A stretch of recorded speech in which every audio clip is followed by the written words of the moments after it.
अस्सलाम वालेकुम my dear students. तो आज की इस वीडियो में मैं आपके साथ शेयर करने वाला हूँ सेकेंड ईयर की केमिस्ट्री का न्यू बुक जो उसका चैप्टर थर्ड ऑर्गेनिक कंपाउंड जो आज की इस वीडियो में शेयर करने वाला हूँ। उससे पहले अभी तक मेरे यूट्यूब चैनल को लाइक, सब्सक्राइब, कमेंट, शेयर नहीं किया है तो लाजमी से करें। आने वाली वीडियो जो भी होगी वो आपको मिलती रहेगी। जो आप नोटिफिकेशन का ऑप्शन मिलता है उस पर आप प्रेस करेंगे और ऑल पर प्रेस करेंगे तो आपको आने वाली हर वीडियोस मिलती जाएंगी। तो वीडियो को स्टार्ट कर लेते हैं। तो आज का जो टॉपिक है वो है इंट्रोडक्शन। अब ऑर्गेनिक केमिस्ट्री किसे कहते हैं? Organic chemistry is the property and the structure of the carbon containing compounds. किसे कहते हैं? Organic chemistry is the study of the properties and structure of carbon containing compounds. उसकी properties, structure and carbon containing, जो carbon containing compounds हैं उनकी जो properties हैं, उनकी स्ट्रक्चर हैं, उसकी स्टडी को हम क्या कहते हैं? ऑर्गेनिक केमिस्ट्री कहते हैं। जो ऑर्गेनिक कंपाउंड्स हैं, ऑर्गेनिक कंटेनिंग कंपाउंड्स जो हैं जिनके अंदर कार्बन आता हो, उसकी जो स्ट्रक्चर बनती हो और जो स्ट्रक्चर बनेगी तो प्रॉपर्टीज़ उनकी बनेगी। तो इस स्टडी को हम क्या कहते हैं? इस स्टडी को हम कहते हैं ऑर्गेनिक केमिस्ट्री। तो आगे बढ़ते हैं। The organic chemistry deals with the hydrocarbon. Organic chemistry deal किससे करती है? हाइड्रोकार्बन से करती है, उनकी डेरिवेटिव से करती है। However few numbers of the carbon containing compounds, few numbers जो होते हैं कार्बन कंटेनिंग कंपाउंड्स के होते हैं excluded from the organic chemistry. वो शामिल किसके अंदर होते हैं? वो ऑर्गेनिक केमिस्ट्री के अंदर शामिल होते हैं। आइदर उनकी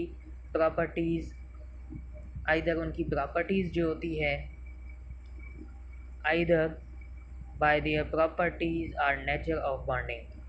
आइदर जो ऑर्गेनिक केमिस्ट्री आइदर उनकी अंदर जो प्रॉपर्टीज़ होती है, उनके अंदर जो नेचर ऑफ बॉन्डिंग होती है, जैसे कि there are the carbonates, there are the bicarbonates.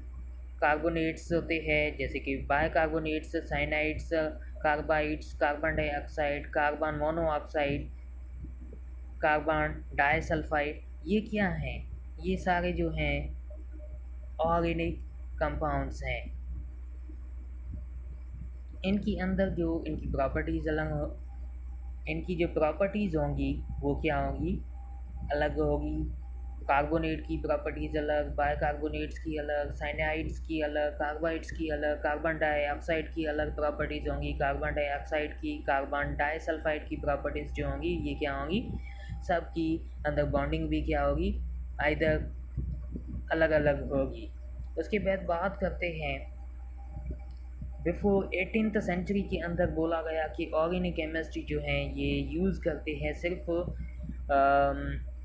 used only for those substances were obtained from the animal and the plants। जो 18th सेंचुरी के अंदर एक टर्म आया ऑर्गेनिक केमिस्ट्री का, जो यूज़ किया गया सिर्फ किसके लिए? Only use for the substance the obtained from animals and plants. जो ऑब्टेंड किए गए सब्सटेंस थे, जैसे कि वो हासिल किए गए एनिमल्स में से और प्लांट्स में से, और वो जो लेबॉर्ट्री में से प्रिपेयर नहीं किए गए थे। तो बात आती है कि जो ये सिर्फ लेबॉर्ट्रीज़ के अंदर नहीं इनको प्रिपेयर किया जाता था, ये सिर्फ जो हासिल किए जाते थे किस में से? एनिमल्स में से और प्लांट्स में से ऑर्गेनिक कंपाउंड्स को हासिल किया जाता था। उसके बाद बात आती है it was extensively believe the other chemist. वो इंतहाई भरोसा करते थे, believed by chemist that they exist a vital force. उन्होंने बोला कि इनके अंदर, लिविंग थिंग्स के अंदर कुछ वाइटल फोर्स हैं that was required for production. उनको, लिविंग थिंग्स को क्या है, ज़रूरत है, वो क्या करते हैं, प्रोडक्शन उनकी करते हैं, ऑर्गेनिक कंपाउंड्स की वो क्या करते हैं, प्रोडक्शन करते हैं। इन 18 1828 के अंदर एक जर्मन केमिस्ट आया, फेडरिच वोलर, जिसने प्रिपेयर किया यूरिया को लेबोरेटरी के अंदर by boiling ammonium cyanide with water. Ammonium cyanide को किसके साथ रिएक्ट करवाया, वाटर के साथ, लेबोरेटरी के अंदर। फेडरिच वोलर कब आया, 1828 के अंदर जर्मन फेडरिच वोलर प्रिपेयर किया एक ऑर्गेनिक कंपाउंड यूरिया, जो कहाँ पे, लेबोरेटरी के अंदर। किसको बॉयल किया, अमोनियम साइनाइड को बॉयल किया, किसके साथ, वाटर के साथ। अब बात आती है, अमोनियम साइनाइड को हीट दिया, यानी कि बॉयल किया, टेम्परेचर दिया, वो कन्वर्ट किसके साथ हुआ, कन्वर्ट हो गया यूरिया।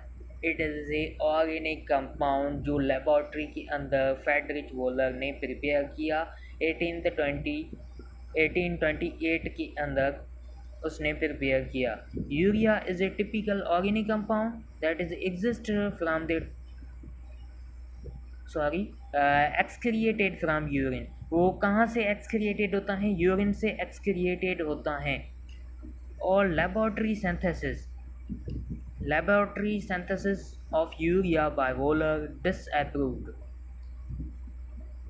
लेबोरेटरी के अंदर यूरिया को सिंथेसाइज किया और वोलर क्या हो गया, डिसअप्रूव हो गया कि the vital force theory and turned the mind of the chemist towards the synthetic organic chemistry, and since the millions of organic compounds have been synthesized, volar ने डिसअप्रूव कर दिया किसको, वाइटल फोर्स थ्योरी को, and turn the mind of the chemist, और chemist के minds को change कर दिया कि synthetic organic chemistry and millions of organic compounds have been synthesized।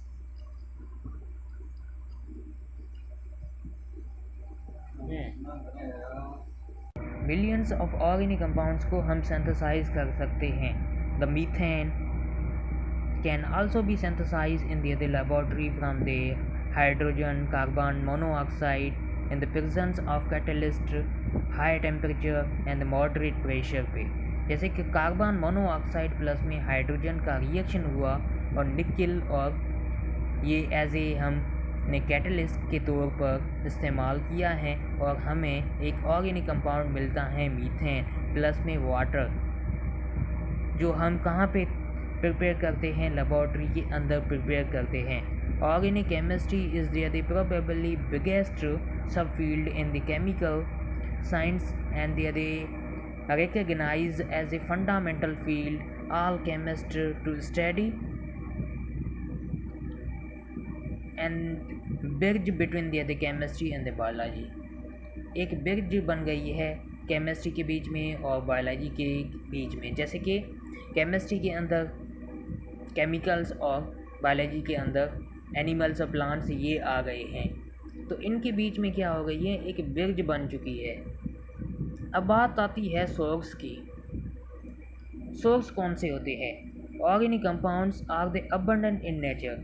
Organic compounds जो नेचर के अंदर बहुत सारे मौजूद हैं, can be found in the various natural sources. जैसे कि वेरियस नेचुरल सोर्सेज हैं, जैसे कि फॉसल फ्यूल हो गया, प्लांट्स हो गए, एनिमल्स हो गए, माइक्रो ऑर्गेनिजम्स हो गए, ये क्या हैं, सारे नेचुरल सोर्सेज हैं। They play important role in our the society and the various aspects. इनकी जो इम्पोर्टेंट रोल हैं सोसाइटी के अंदर, इनका जो इम्पोर्टेंट रोल है सोसाइटी के अंदर, और इनके डिफरेंट यूजेस हैं। अब बात आती है fossils remains, coal, petroleum and natural gases. Fossil remains refers to the ancient animal, plants that have been there they preserved in there the rock and the sediments. जो एंशियंट एनिमल्स थे, plants थे, वो क्या हो गए, preserve हो गए rock की फॉर्म में, सेडिमेंट्स की फॉर्म में. The remains include the bones, teeth, shells, imprints of the leaves or the plant parts, provide the important clues about the history of the life on the earth. ये important clues हैं जो shells हैं, teeth हैं, imprints हैं, leaves हैं और दूसरे जो प्लांट्स के पार्ट्स हैं, ये क्या हैं, ये हमें बताते हैं कि ये एंशियंट एनिमल्स थे, प्लांट्स थे, वो क्या हो गए, रॉक्स की फॉर्म में, सेडिमेंट्स की फॉर्म में प्रिजर्व हो गए. उसके बाद बात आती है फॉसल्स की. Fossils are the formed when they organisms dies. Organism क्या हो जाता है, डाइज, मर जाता है. It remains they quickly buried. वो क्या हो जाता है, ब्यूरिड हो जाता है by the sediments without decomposition. Sediments की फॉर्म में जिसकी क्या होती है, डिकम्पोजिशन ना हो, विदाउट डिकम्पोजिशन, वो क्या होता है, क्विकली ब्यूरिड आउट होता है और वो क्या हो जाता है, जैसी उसकी शेप है वैसे ही वो वहाँ पे क्या हो जाता है, उसी जगह पे वो जमा हो जाता है, कलेक्ट होना स्टार्ट हो जाता है, उसकी डिकम्पोजिशन नहीं होती है. The buried remains becomes the compressed. वो क्या होता है, कंप्रेस्ड हो जाता है, उसकी कंपोजिशन, डिकम्पोजिशन नहीं होती है, विदाउट डिकम्पोजिशन कंप्रेस्ड हो जाता है. वो क्या होगा, उसकी डिकम्पोजिशन नहीं होगी तो वो क्या होगा, कंप्रेस होता जाएगा, धीरे धीरे कंप्रेस होता जाएगा. Organic materials in the remains is the slowly deformed in the fossil fuels and the living behind in the mineral of the rocks. वो क्या होगा, कंप्रेस होता जाएगा. Organic materials in the remains slowly वो transform होता जाएगा किसके अंदर, फॉसल फ्यूल्स के अंदर, living behind the minerals of the rocks. वो क्या बनता जाएगा, रॉक फॉर्म में बनेगा या फिर वो मिनरल बनाएगा. क्या बनाएगा, मिनरल बनाएगा. Fossil fuels are the non renewable energy source. Fossil fuel क्या है, नॉन रिन्यूएबल एनर्जी सोर्स हैं. There are the main types of fossil fuels are coal, petroleum and natural gas. ये तीन जो टाइप्स हैं किसके, फॉसल फ्यूल्स की, जैसे कि कोल हो गया, पेट्रोलियम है और नेचुरल गैसेस हैं. अब बात आती है कोल की. तो कोल होता है, कोल जो हैं पीट हैं. पीट को जब हाई प्रेशर और टेम्परेचर अप्लाई किया जाएगा तो वो लिग्नाइट के अंदर चेंज होगा. लिग्नाइट के ऊपर जब हाई प्रेशर और टेम्परेचर अप्लाई किया जाएगा तो वो किसके अंदर, बिटुमिनियस के अंदर चेंज होता जाएगा. और उसके बाद एंथ्रासाइट, जब हाई टेम्परेचर और प्रेशर अप्लाई किया जाएगा तो ये एंथ्रासाइट के अंदर चेंज होता जाएगा. ये हार्ड होता है. अब हम छोटे से चार्ट को देखने वाले हैं जो बाद में देखते हैं. कोल को डिस्कस करते हैं. Coal is a plant derived black mineral found in the beneath of the earth crust and the solid fossil fuel has the significance all over the world. इसकी जो significance हैं वो सारी वर्ल्ड के अंदर हैं. plants that were the buried, plants क्या हो गए, ब्यूरिड फॉर्म में यानी कंप्रेस्ड फॉर्म में हो गए. उसकी क्या नहीं हुई, डिकम्पोजिशन नहीं हुई, वो कंप्रेस होते गए, धीरे धीरे उन पर टेम्परेचर और प्रेशर अप्लाई होता रहा, वो अर्थ क्रस्ट के अंदर चले गए और millions billion ago they slowly turned in the coal के अंदर हाई टेम्परेचर पे, हाई प्रेशर पे और बैक्टीरियल और केमिकल प्रोसेसेस होते रहे. Coal, the coal types and the some uses उनके देखते हैं. जैसे कि पीट हैं, पीट जो हमें मिलता है उसके अंदर जो कार्बन कंटेंट होता है वो 45 से 60% होता है. ये अर्लीस्ट स्टेज ऑफ फार्मेशन होती है कोल की और resulting decomposition of fossilised remains. It is a slow it is a very low content and the use इसका कौन सा है, domestic heating as and alternate of firewood. एक तो डोमेस्टिक हीटिंग है और दूसरा कौन सा है, अल्टरनेट ऑफ फायरवुड। जो हम वुड को जलाते हैं, और डोमेस्टिक हीटिंग जैसे कि गोबर होता है, ये क्या है, ये डोमेस्टिक फ्यूल के तौर पर हम ये यूज़ करते हैं। उसके बाद बात आती है लिग्नाइट। लिग्नाइट के अंदर जो कंटेंट होता है वो 60 to 70% होता है। ये ब्राउनिश ब्लैक कलर का होता है, सॉफ्ट कोल होता है, और typically use to generate electricity को जनरेट करता है। यूज़ किसके लिए, generate electricity and the power plants के लिए। ये दो यूजेस हैं, जनरेट इलेक्ट्रिसिटी और पावर प्लांट्स। उसके बाद बात आती है बिटुमिनियस की। बिटुमिनियस के अंदर कार्बन कंटेंट जो होता है वो 70 से 85% होता है। यह भी ब्लैक कलर का होता है और सॉफ्ट कोल होता है। ये भी सॉफ्ट कोल है, लिग्नाइट भी सॉफ्ट कलर है, उसके अंदर 60% to 70% कार्बन का होता है। बिटुमिनियस भी सॉफ्ट कोल हैं, ब्लैक हैं, और इसके अंदर कंटेंट जो होता है वो 70 to 85% होता है। और ये हायर इसके अंदर कार्बन कंटेंट होता है किससे, लिग्नाइट से। और often electric generation and steel की प्रोडक्शन के अंदर इसके दो यूजेस हैं, वो भी इलेक्ट्रिसिटी का जनरेशन करता है और पावर प्लांट्स के अंदर यूज़ होता है। इसका बिटुमिनस का जो यूज़ होता है वो स्टील के अंदर यूज़ होता है। और अब बात आती है एंथ्रासाइड। एंथ्रासाइड के अंदर जो कार्बन कंटेंट होता है 90 to 95%। ये डार्क ब्लैक कलर का होता है, हार्ड कोल होता है, हाईएस्ट रैंकिंग कॉयल है। क्या है, हाईएस्ट रैंकिंग कॉयल है विथ हाईएस्ट कार्बन कंटेंट होता है।